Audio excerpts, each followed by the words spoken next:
All right, the big contract signing that we had long awaited that got stalled off last week when Moxley got attacked. Well, Olivier signed it. That comes up again. This is where Tony Schiavone was in the ring in half of a suit and his magenta pajama pants. And they start out with Olivier's comedy entrance again, the Wrestling Observer Hall of Fame, and from North Carolina. Somebody thinks this is a good idea. That's the funny thing. Somebody thinks this entrance is a good idea. I don't know. It doesn't make him a heel because he's still a milksop. It doesn't make him a babyface because it's obnoxious. Here comes the Broom Girls. Here's what I wrote. I guarantee you not one of the guys in this locker room is trying to fuck either one of the Broom Girls. I would place all the money I have. Not one of them is trying to fuck one of the Broom Girls. And I also guarantee you that if this was Memphis or Mid-South or Jim Crockett Promotions or any other wrestling promotion since the dawn of time, there'd be people having double knockouts trying to fuck the Broom Girls.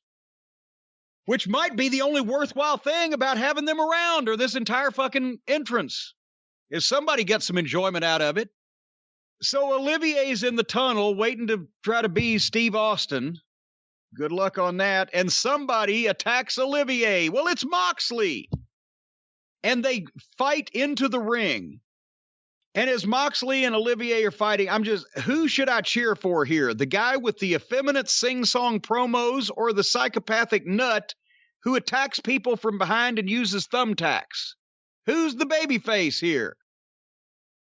And then Moxley drops Olivier on his head on the belt with his finish and cuts a promo. I hate this. This is what I hate the worst. It's so phony, and it buries people. I don't mind Olivier being buried here because he's already done it to himself. But they want to do the same thing. Shitstain wanted to do the same thing with Eric Young and TNA with Hernandez and Sting. He wanted Eric Young to come out and lay out Sting and Hernandez and then cut promos on the microphone over their lifeless bodies. So why don't you just piss in their mouth while they're down there? You know that Moxley has to go way too long because he loves the sound of his own promos, and Olivier had to lay there interminably and sell while Moxley won't shut up right next to him. One fucking double-arm DDT on the belt put Olivier down for 3 weeks. But they'll have this match, and he'll take 16 bumps in the first 5 minutes that are worse and pop right back up. This was cliche and fucking rotten. Your thoughts? I did have the same thought where it's like, man, Omega's been on the mat a long time, squirming and selling while Moxley cuts his promo. It was nice to see him kick the shit out of him in the entranceway. I thought it was a cool visual of him popping up behind Omega while he's waiting to do his douchey entrance. Justin Roberts sucks. It's been a couple weeks since I said that, but he sucks. Sucks hard. He sucks hard. He's ridiculous. Got sharp teeth, too. There's just so much about everything he says that's ridiculous. I thought about it the other day last week when, is it Private Party? Yeah, Private Party. No, it was Orange Cassidy. Because he always introduces him with the same weighing whatever from wherever. Like, it's always a question. He never knows. But he sucks. He needs to go away. Put Dasha as the ring announcer. Justin Roberts is dog shit. I agree with you that it went too long and that it was cliched, but I didn't have a major problem with it. Out of all the things on AEW, I had the least amount of problems with this segment than most of the other things.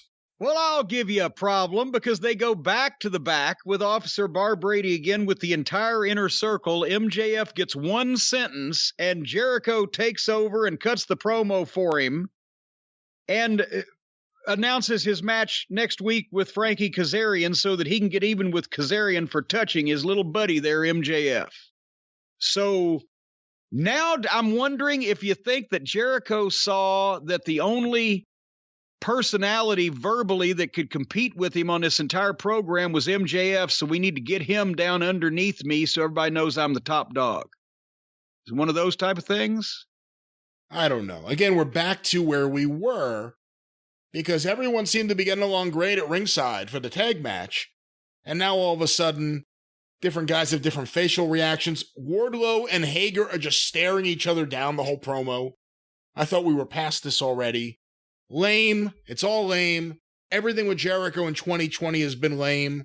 This sucks. It's a waste of MJF. Fuck it. Speaking of fuck it, the women's title was on the line next with our friend Hikaru Shida taking on Anna Jay. And I was hoping for a 30-minute Broadway here so I could pick up some time. Unfortunately, they didn't give it to us, but I did pick up some time. Shida won, and suddenly something called Abaddon appeared crawling on her knees, spitting up fake blood, and Shida, the babyface, looked scared, fell backwards, and dropped her belt in disbelief as this 4'6" cross between Betty Davis and whatever happened to Baby Jane and fucking Elvira was crawling on her hands and knees toward her. What the fuck was going on there? I can't explain it. I've seen this women's wrestler on a few different things. She was the one who they taped a match for a few weeks ago. It was her against someone, and she got like chopped in the throat and they couldn't air it because she got legitimately hurt. But well, she was still spitting up blood here. She was still spitting up blood. Are we supposed to believe that she crawled into the arena and all the way there, timed it perfectly to crawl? Like, where did she come from crawling? But also, why is Shida, the babyface, scared and groveling and backing up from this 4'6" fucking girl crawling to her on her hands and knees? I can explain that because if you're crawling to me, I'm going to kick you in the face. She's scared because she hasn't yet realized that she's going to work like everyone else works. Do the same spots that everyone else does. Matt Hardy did a promo. Now he's a heel. He was 3,000 years old. Then he rented an apartment, changed clothes in an ice machine. Then he teleported himself from under the water. Then he almost got brain damage and killed by Sammy Guevara. Then he said he was going to take some time off and go home and reevaluate. And he did a promo as himself, Matt Hardy. Then he never took time off. Then he came back. He was still a babyface, but he was fucking talking to drones and teleporting again, and now he's a fucking heel, putting himself over and knocking everybody else as being pissy little people with pissy little problems. So I guess he's not mentoring Private Party anymore. Now he's an asshole. Is Matt Hardy now a heel or a babyface, or what the fuck's going on here? This flies under the category of who gives a shit. Okay. It's Matt Hardy. I don't get it now anymore.